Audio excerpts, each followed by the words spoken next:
Nĩ njũkanĩrĩro gatagatĩ ka onjoria mũgũka na maabitha kanjũ a kaunti ya Mombasa arĩa makũgiragia ngari cia mũgũka kũingĩra thoko-inĩ ya Kongowea kũrĩa mũgũka ũitagwo. Nĩ thutha wa maabitha aya kũhinyĩrĩria gũtirĩ marũa mamũkĩrĩte ma kuonania watho wa kũgiria mũgũka kaunti-inĩ ĩyo nĩ ũrũgamĩtio, makĩiga mĩhĩnga barabara-inĩ ya kũingĩra thoko-inĩ ĩyo. Biashara tuchukue kama biashara ile ingine na tuweze kuifanya kwa heshima.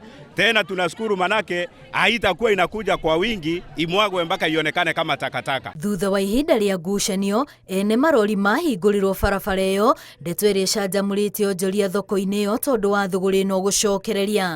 Nisaliwa tulikuwa tunakula mgoka huko, hakuna ambaye imeharibu. Mgoka ni kitu ya maana bwana. Kukula, kukunywa, kulala ni mgoka. Kusoma ni mgoka. Mimi mwenyewe nimesoma na mgoka. Babu yangu alisoma na mgoka. Maya magĩthiĩ na mbere, gavana wa Mombasa nĩ amenereirie maabitha a rũhonge rwa ũngania wa magoti a KRA arĩa mahofanĩirie ceceni yake ya radio, akiuga no ikinya rĩa kũmũguoyohia nĩguo eherere mbara ĩno ya mũgũka. That we do not want a product to be enforced on our people.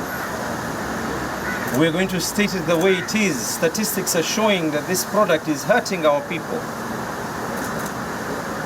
We cannot put money in front of a whole generation and threatening us.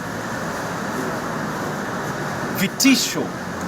Ngĩribotera Inooro TV, rĩtwa rĩakwa nĩ Wambui wa Macharia.